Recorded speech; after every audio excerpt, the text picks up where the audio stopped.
guys, aujourd'hui on va parler de l'issue 156 de The Walking Dead, donc évidemment du comic, et donc le chapitre 156. Alors j'ai reçu un commentaire comme quoi, donc il y a quelqu'un qui pensait en fait qu'il y avait beaucoup d'avance aux États-Unis par rapport en France. En fait non, hein, c'est pas ça, c'est-à-dire qu'en fait on confond les volumes et les chapitres. Les chapitres eux sortent tous les mois, les volumes eux en fait rassemblent 6 chapitres à la fois, donc le prochain je crois que ce sera en septembre, le prochain volume qui sera le volume 26. Et donc au mois de juillet, donc début juillet, est sorti le chapitre 156 que vous pouvez acheter sur Image. Alors autant les Here's Negan on peut pas les acheter en version digitale, autant les chapitres de The Walking Dead on peut les acheter en version digitale sur le site d'Image Comics. Alors tout d'abord, il y a beaucoup de spoilers, c'est-à-dire que si vous en êtes pas au chapitre 156, si je vous parle par exemple d'Alpha et que vous ne voyez pas qui c'est, ça n'est même pas la peine de regarder la vidéo, c'est-à-dire que vous allez vous faire spoiler complet. Donc en tout cas, ce qu'il faut que vous fassiez, c'est déjà de savoir si vous êtes déjà rendu au bon chapitre, sinon vous allez vous faire complètement spoiler. Donc on commence avec une couverture où on voit Negan qui tient quelqu'un dans ses bras. Alors on peut penser que c'est Alpha, le problème c'est qu'Alpha elle a les cheveux rasés, donc on se dit quelqu'un avec une chevelure blonde, c'est un peu bizarre. La chevelure pourrait faire penser à Beta qui a un petit peu les cheveux longs et tout, mais ça a l'air d'être plutôt une femme. En tout cas, on sait que c'est un chuchoteur parce qu'il porte un masque un déguisement avec un corps de zombie. Enfin, je sais pas comment expliquer. Prends une peau de zombie, voilà, tout simplement. Donc, on sait pas trop, mais c'est vrai qu'on a souvent tendance à penser que ce serait Alpha. Donc, au début de l'épisode, on a Beta qui s'énerve et qui dit comment ça se fait que tu le laisses en vie, t'es pas censé le laisser en vie, il a bafoué nos règles, il est pas censé passer la frontière. Pour lui, Negan fait partie de la communauté d'Alexandria et il n'a absolument rien à faire, il n'a rien à faire ici. De plus, Beta qui est très jaloux, qui je pense est amoureux d'Alpha, donc d'une façon ou d'une autre, ils sont très proches, soit il la considère comme sa sœur, soit il est amoureux. Negan lui, il se défend en disant oui peut-être qu'il a bafoué les règles, mais il avait quand même envie d'apprendre leur façon de vivre, il a envie d'intégrer le groupe, il a l'air d'être sincère, franchement honnêtement, bon voilà, Alpha le croit. Il fait vraiment en sorte de se défendre, de se dire non écoutez, moi j'ai peut-être passé les frontières mais j'ai envie d'être avec vous. Donc Beta lui remet en question le jugement d'Alpha en disant oui mais pourquoi tu le laisses vivant, etc. Moi je suis pas d'accord. Et c'est la première fois où il y a un désaccord entre Alpha et Beta depuis qu'Alpha est leader dans le groupe. Donc là c'est un peu le système de la meute de loup, c'est-à-dire qu'on a toujours un mâle, d'ailleurs en général c'est un mâle alpha et pas une femelle alpha. Donc là, on a Alpha qui lead le groupe et Beta qui peut prendre sa place. En fait, quand le mâle Beta veut prendre la place de l'Alpha, il le tue en général. Là, Alpha se demande clairement si c'est le moment où Beta va vouloir renverser son leadership, par exemple, il va peut-être vouloir la tuer ou prendre le commandement avec la force, je ne sais pas. Elle lui dit écoute, ça fait tellement longtemps que tu es à mes côtés, est-ce que voilà, maintenant tu vas me renverser, est-ce que maintenant tu vas faire quelque chose, est-ce que c'est ce jour aujourd'hui? Lui, il lui dit non, qu'il est complètement dévoué à elle, ce qui est étonnant parce que s'il n'est pas d'accord avec sa manière de leader le groupe, je sais pas si ça existe comme mot, mais c'est pas grave, pourquoi il prend pas le pouvoir, voilà. Mais en fait, il est quand même, je pense, amoureux et donc il lui dit non, de toute façon, je suis toujours ton serviteur, etc. Et donc, elle lui dit de s'en aller et elle va discuter seule à seule avec Negan. Alors Negan, lui dit vraiment il continue de lui dire qu'il veut apprendre leur façon de vivre, intégrer le groupe. Après, il tient quelques propos vulgaires et elle a l'air de s'en amuser, j'ai l'impression. Peut-être qu'elle le tient en sympathie, je sais pas, peut-être qu'elle l'aime bien, elle a peut-être un faible pour lui. Même s'il sort des trucs super dégueulasses et tout, elle, c'est pas que ça la fait rire, mais elle est pas forcément beaucoup en train de la réprimander, donc je pense qu'elle a un petit faible pour lui peut-être. Donc elle, ce qu'elle lui dit, c'est clairement que s'il veut faire partie du groupe, il va devoir apprendre leurs règles, c'est-à-dire que si on intègre le groupe, il va devoir faire comme eux ils font, donc il va vraiment apprendre leur façon de vivre. Elle part du principe que ce sont des animaux, donc il va devoir vivre comme un animal, mais quand même avec un souci du bien-être de la communauté. Donc il va devoir nourrir, il va devoir chasser, mais aussi il va devoir apprendre à se défendre seul, ce qui n'est pas forcément normal. Bon, au début, il faut dire que la communauté ne l'accepte pas du tout, on lui donne même pas de conseils. Au fur et à mesure, on voit que plus il fait des efforts, plus on commence à le discuter avec lui, à lui donner des conseils pour qu'il s'en sorte, un petit peu à l'intégrer au groupe. Alors tout va bien jusqu'au moment où Negan se fait attaquer par des zombies et là en fait il pense carrément qu'en fait tout le monde va l'aider, ce qui lui semble normal dans une civilisation normale. Quand quelqu'un est attaqué, quelqu'un est faible, quelqu'un va l'aider, sachant qu'il n'a pas d'armes, donc il y a encore plus de raisons que quelqu'un vienne l'aider. En fait personne ne vient l'aider, donc il se retrouve en difficulté, donc vraiment avec les zombies très proches de lui et donc lui dit qu'est-ce que vous faites les gars, vous n'êtes pas en train de m'aider, rien du tout, sans armes et tout, qu'est-ce que vous faites? Et donc on lui dit écoute, si t'es fort tu t'en sortiras. Donc lui il se dit c'est n'importe quoi, c'est des conneries. Donc c'est la première fois où il remet en cause leur façon de vivre et leurs règles. Et Alpha va par compassion, normalement elle n'est pas censée le faire, elle est censée le laisser se débrouiller tout seul, elle va quand même lui lancer un couteau pour qu'il puisse se débrouiller. Ce qui est assez étonnant vu des règles de la meute de chuchoteurs, c'est-à-dire que normalement on se débrouille tout seul, on est faible, et ben on meurt, on est fort, on s'en sort. Elle lui lance un couteau quand même, au final il tue les 2 zombies, et tous les autres sont impressionnés. Alors je suis assez étonnée que personne n'ait remarqué qu'elle lui avait lancé un couteau. Je pensais qu'elle Beta même allait faire la réflexion de pourquoi tu l'as aidé alors que tu dis qu'on doit se débrouiller tout seul. En fait non, il n'en a rien. Par contre tout le monde est impressionné, donc il commence à gagner des points de sympathie auprès des autres chuchoteurs. Par la suite, Alpha va lui demander de le rejoindre pour dîner. Alors c'est assez étonnant parce que bon, elle fait ça quasiment avec personne d'après ce que j'ai vu. Par contre, Beta, évidemment, il est super jaloux, donc plus ça va et plus on avance dans le chapitre, et plus on se rend compte qu'il doit être très très amoureux d'Alpha. Et Negan, évidemment, lui, ce qu'il fait, c'est qu'il en profite un maximum, et forcément, il va le narguer. Beta va quand même se venger en lui disant que de toute façon, il n'ira pas dormir avec Alpha, donc s'il s'imagine des trucs, qu'il va se passer des choses, il se passera rien du tout. Donc, il dort avec les autres. Et en pleine nuit, il est réveillé par le cri d'une fille qui est en train de se faire enlever par 2 hommes et déshabiller, donc pour la violer je vais dire violer de force, mais de toute façon si on viole c'est de force. Pour la violer, c'était le cas, donc c'est une pratique assez courante dans cette meute, c'est-à-dire que la fille d'Alpha avait été souvent violée par les hommes, et elle laissait faire, elle disait de toute façon que si elle était faible, de toute façon que si elle était faible, elle se faisait violer, si elle était forte, elle arrivait à s'en sortir. Donc là, les règles sont toujours applicables, c'est-à-dire que donc lui par contre Negan, lui ce qu'il dit c'est qu'il n'est pas d'accord, donc deuxième désaccord avec ça, c'est-à-dire qu'encore une fois on n'aide pas son prochain et on fait souffrir des personnes. Alors autant pas aider son prochain, il peut encore composer avec ça, mais autant faire souffrir quelqu'un, violer une fille, alors que bon, on sait quand même que c'est un mec qui avait une maison close et il savait très bien que les femmes couchaient avec lui parce qu'elles se sentaient menacées et pas par plaisir, donc c'est un petit peu quand même paradoxal. Mais lui, ce qu'il se dit, c'est que la limite à ne pas franchir, c'est la souffrance et faire souffrir quelqu'un inutilement et pour son propre plaisir. Là, pour lui, c'est la limite à ne pas dépasser. Il va donc les menacer avec un couteau et donc les frapper.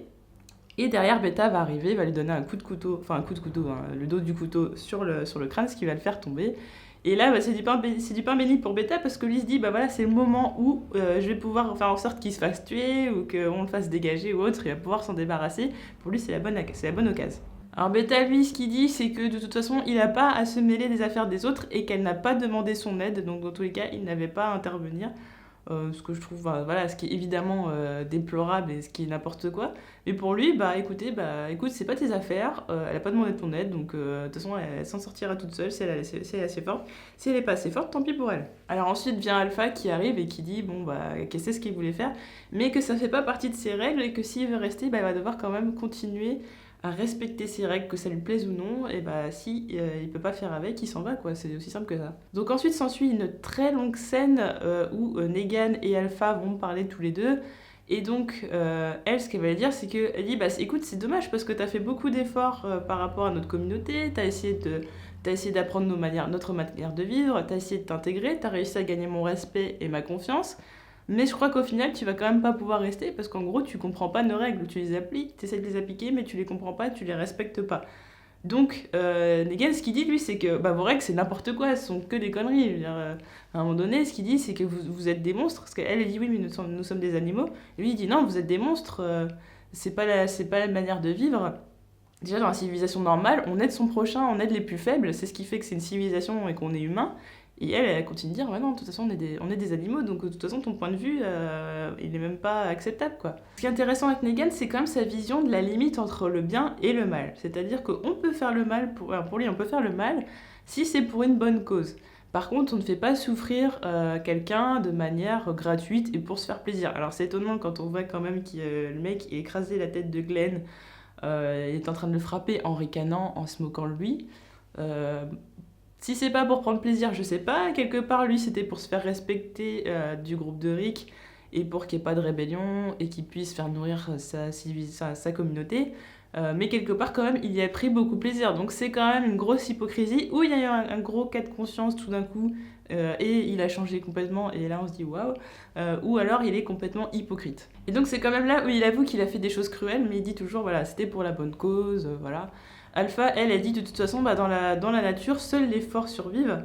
Et c'est à ce moment-là, elle se retourne et elle se met à pleurer. Ce qui est assez étonnant, on dirait comme quoi, plus ça va et plus Negan arrive à la pousser dans ses retranchements, il la pousse vraiment à se livrer.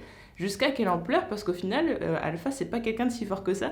Déjà, c'est une femme qui est leader au milieu de. Il y a quand même une majorité d'hommes. Déjà, pourquoi? Parce que déjà, si les femmes se font attaquer, ils vont pas les aider. Donc, forcément, il y a pas mal qui ont dû se faire tuer. Qu'il a dû arriver beaucoup de choses. Donc, elle, son grand appui, c'est Beta. Et donc, elle pleure. Elle sent à un moment donné, voilà, elle se sent fragile. Elle se montre fragile face à Negan, ce qui peut montrer que voilà, elle a quand même une grande, grande, grande sympathie pour lui. Elle se montre telle qu'elle est, humaine, pas sa version un peu animale, n'importe quoi devant les autres. Elle se montre pas forte, là, vraiment, elle se montre telle qu'elle est, une femme qui peut être triste, qui peut avoir des faiblesses. Et Negan, ce qu'il dit, lui, c'est qu'il sait que de toute façon, à partir du moment où on va se montrer faible devant les autres, quelqu'un prendra sa place. Donc, il comprend vraiment le fonctionnement du groupe. Mais voilà, il sait aussi, il lui dit qu'il sait que de toute façon, sans Beta, elle ne serait jamais arrivée à être leader, elle n'aura jamais gardé sa place, que c'est lui qui la protège. Et elle lui dit, mais non, il ne me protège pas, etc., n'importe quoi. Donc, elle essaie quand même de se défendre, mais Negan, il n'est pas si bête. Il sait que vraiment, elle lui doit vraiment tout. Et donc peut-être qu'il y a une relation entre les deux, c'est un peu ambigu entre alpha et bêta. Bon, à voir. Et là, elle se met étonnamment à parler de sa fille qu'elle a laissé partir avec le groupe de Rick, mais à cause de qui elle a quand même coupé la tête de 13 personnes du groupe d'Alexandria et autres, enfin des autres communautés d'ailleurs du royaume et de la colline. Mais elle lui dit quand même qu'elle regrette en gros de l'avoir laissé partir, qu'elle aurait peut-être pas dû, mais qu'elle pensait que ça allait la rendre plus forte, etc. Je pense qu'elle voulait peut-être aussi la protéger, c'est pour ça qu'elle a laissé partir, mais au final, elle regrette. Et elle se met vraiment à pleurer, voilà, elle est triste, triste, triste. Et là, c'est ce qui est super intéressant dans ce chapitre, c'est que Negan parle pour une fois de son passé. Le passé dont je vous ramène justement à mes deux vidéos sur Here's Negan, partie 1, 2 et 3. Donc là, il dit, bah oui, mais moi aussi j'ai perdu quelqu'un, voilà, j'étais brisée, maintenant je ressens plus aucun sentiment. Et cette personne qu'il a perdue, c'était sa femme. Donc on sait de toute façon, dans la partie 3 de Here's Negan, là, à partir de ce moment-là, soit vous coupez, soit vous regardez la vidéo que je mettrai là, ici. Donc sinon, vous allez vous faire spoiler. Donc, dans Here's Negan, partie 3, sa femme est atteinte d'un cancer et donc il est à son chevet au moment où l'invasion de zombies commence à arriver. L'invasion de zombies arrive tout simplement. Donc on sait qu'il a perdu sa femme. Elle n'est pas encore morte à ce moment-là, mais on sait que depuis, de toute façon, elle est morte. Elle a fait une chimio, elle s'en sortait pas, etc. De toute façon, il y avait l'invasion de zombies et on la revoit pas dans le comics The Walking Dead, donc ça veut dire qu'elle était morte. Donc pour une fois, il parle d'elle et au final, on se rend compte qu'il aimait vraiment plus que tout. C'est-à-dire que même s'il l'a trompée, etc., ça n'empêchait pas qu'il avait beaucoup d'amour pour elle. Et on voyait bien de toute façon qu'il la soutenait dans son cancer, il était toujours là avec elle. Et ça va être vraiment, au final, sa femme, c'était l'amour de sa vie, c'était la personne qui lui tenait le plus à cœur. Et depuis qu'il l'a perdue, c'est ce qui a fait en fait qu'il a changé, je pense. Depuis qu'il l'a perdue, c'est devenu, voilà, comme il dit, il a plus de sentiments. Et donc après, il a fait les choses par intérêt, pour survivre. Et là, tout ce qu'il a fait après, c'était pour survivre. Peu importe si ça le rendait triste, si ça le rendait... Il ressentait ni la tristesse, ni la joie, ni rien d'autre. Maintenant, tout ce qu'il voulait, c'était survivre, vu qu'il avait perdu la chose la plus importante, la personne la plus importante de toute sa vie. Ce qu'il lui dit par la suite, c'est qu'en jouant à faire les animaux, de toute façon, ils ne gagneront pas, parce qu'il n'y a que la civilisation qui peut gagner, c'est l'entraide qui peut faire en sorte que les humains continuent de perdurer, et que se conduire comme un animal, au final, ça ne leur fera pas gagner quoi que ce soit, ils s'en sortiront pas, ils ne survivront pas. Et à ce moment-là, Alpha a encore un regain de sympathie pour Negan, et elle sent en fait qu'il la comprend quand même, parce qu'ils ont quand même des points communs, ils ont perdu des personnes, etc. Et donc là, elle lui dit, au final, peut-être que tu devrais rester. Et à ce moment-là, c'est étonnamment, Negan lui coupe la gorge. Et là, c'est le moment où tout le monde est resté choqué, se dit waouh, qu'est-ce qui se passe? Et en fait, tout un élan de sympathie, d'hypocrisie, en fait. On se rend compte que tout ce qu'il a dit, c'était que de l'hypocrisie, qu'au final, il n'avait aucune sympathie pour elle. Et on ne sait même pas s'il a envie de rester avec le groupe. Donc, alors, il la tue, ok. Donc, on pense à ce moment-là, peut-être qu'il va essayer de reprendre le leadership des chuchoteurs. Et là, il lui coupe la tête, comme elle a fait d'ailleurs pour les 13 personnes des autres communautés, qu'elle avait coupé la tête et mis sur des pics. Et là, il lui coupe la tête. Et il lui dit j'ai hâte, donc il brandit la tête comme ça, il lui dit j'ai hâte de voir ce que Rick va penser. Alors la grosse interrogation, alors à savoir il y a 3 théories. La première c'est donc il a tué Alpha pour prendre le leadership des chuchoteurs, sauf que le problème c'est que Beta ne sera pas d'accord. Beta qui est amoureux d'Alpha, qui évidemment va être dans une colère noire, déjà qu'il le déteste, en plus s'il est amoureux d'Alpha, je pense que ça va très mal se passer pour lui. Ensuite, le feu de camp est quand même pas très loin, on voit quand même le feu de camp derrière, donc il y a des chances soit que quelqu'un ait vu, soit qu'il puisse pas s'en sortir comme ça. En plus, il a même pas de peau de zombie pour pouvoir. Il en a pas encore, enfin, il est censé la récupérer, mais il l'a pas encore récupérée, donc je sais pas comment il va faire pour s'échapper. Alors, la chose est de savoir aussi, c'est pendant un moment, le groupe avait l'air de le tenir en sympathie, mais est-ce que ça va vraiment durer? Et le problème, c'est comment va-t-il faire pour tuer Beta? Donc il faudrait en gros que tout le monde se rebelle contre Beta, ou qu'il arrive à tuer Beta d'une façon ou d'une autre, en duel ou je ne sais quoi, enfin bon, bref. De toute façon, de toutes les manières, s'il veut rester avec les chuchoteurs, il devra tuer Beta. Ce qui me laisse penser peut-être qu'il restera avec eux, c'est qu'il n'a pas appris leur manière de vivre pour rien, ils sont quand même restés en vie pendant très longtemps, c'est-à-dire que ça veut dire que quelque part leur méthode marche, et surtout il était très intéressé, il voulait absolument faire partie du groupe. Pour la peau de zombie, voilà, le costume de peau de zombie, j'ai trouvé que c'était une idée qui était extraordinaire et je pense que rien que pour cette raison, il était quand même pas mal intéressé par beaucoup d'aspects de ce groupe. Je pense qu'il pourrait rester. Autre raison également, c'est qu'il voudrait un peu sociabiliser les chuchoteurs, les rendre un peu plus humains, c'est-à-dire que peut-être utiliser les peaux de zombies pour se déplacer ou autre, avoir un mode de vie nomade, mais enlever tout ce truc de je viole les femmes, je laisse mourir les plus faibles, etc. Peut-être leur donner justement une autre vision du monde, une autre vision de la vie, et de comment se conduire en société, tout simplement. Alors, aussi, pourquoi il pourrait montrer la tête à Rick, ça pourrait être pour dire, bah écoute, maintenant j'ai pris le leadership, je me suis évadé, j'ai tué l'autre gosse, et maintenant, voilà, je suis le chef des chuchoteurs, surtout que dans les prochains chapitres, pardon, c'est la guerre entre les chuchoteurs et les autres communautés. Donc, qui va être le leader de chaque communauté? Est-ce que, par exemple, peut-être on peut avancer l'hypothèse que Negan a tué Alpha pour évidemment le donner à Rick, pour montrer à Rick la tête, voilà, comme vengeance, voilà, elle a coupé la tête de nos amis, j'ai coupé sa tête, voilà, je te l'amène. Mais ça pourrait surtout être un piège, c'est-à-dire que ça pourrait déclarer une guerre entre les deux. De toute façon, la guerre sera déclarée, on le sait déjà d'avance, mais ce serait lui le déclencheur de la guerre, c'est-à-dire qu'il aurait fait exprès dans le sens où Beta et les chuchoteurs pourraient penser que Negan a été envoyé par Alexandria pour aller tuer, pour faire un peu l'agent infiltré et tuer Alpha. Ça pourrait être une possibilité aussi. Troisième possibilité, on sait que Negan respecte Rick, c'est-à-dire que même si il se déteste évidemment, il ne s'aime pas, quelque part Negan, il aime s'amuser avec Rick, il aime vraiment complètement le tourner en bourrique, et il a beaucoup de respect pour lui, donc il y aurait peut-être une possibilité qu'après autant d'années derrière les barreaux, au final, Negan a envie de se mettre du côté de Rick. Alors le problème, c'est de savoir comment il va gagner sa confiance, alors que bon, il a tué Glenn, il a fait plein de choses horribles, etc. Glenn, Oli, tous les autres, etc. Enfin bon. Et autre problème, c'est Maggie, quand même. Maggie qui se retrouve veuve à cause de Negan. Donc forcément, déjà, la colline risque de ne pas être d'accord avec Negan qui soit allié. Donc on a 3 possibilités. Negan, chef des chuchoteurs. Negan qui provoque la guerre pour se venger des deux, enfin voilà, pour complètement foutre la merde entre les deux et se barrer. Et troisième possibilité, Negan qui essaye vraiment de gagner l'amitié de Rick. Donc, à savoir, voilà, à voir dans le prochain chapitre de The Walking Dead, 157 qui sortira normalement début août, hein, de toute façon générale, c'est vers le 4 de chaque mois. Voilà, donc on se retrouvera pour une nouvelle vidéo à ce moment-là, et pour ceux qui n'ont pas vu les vidéos sur Here's Negan, je vous invite à les regarder. Voilà, je vous dis à bientôt pour d'autres vidéos. Salut!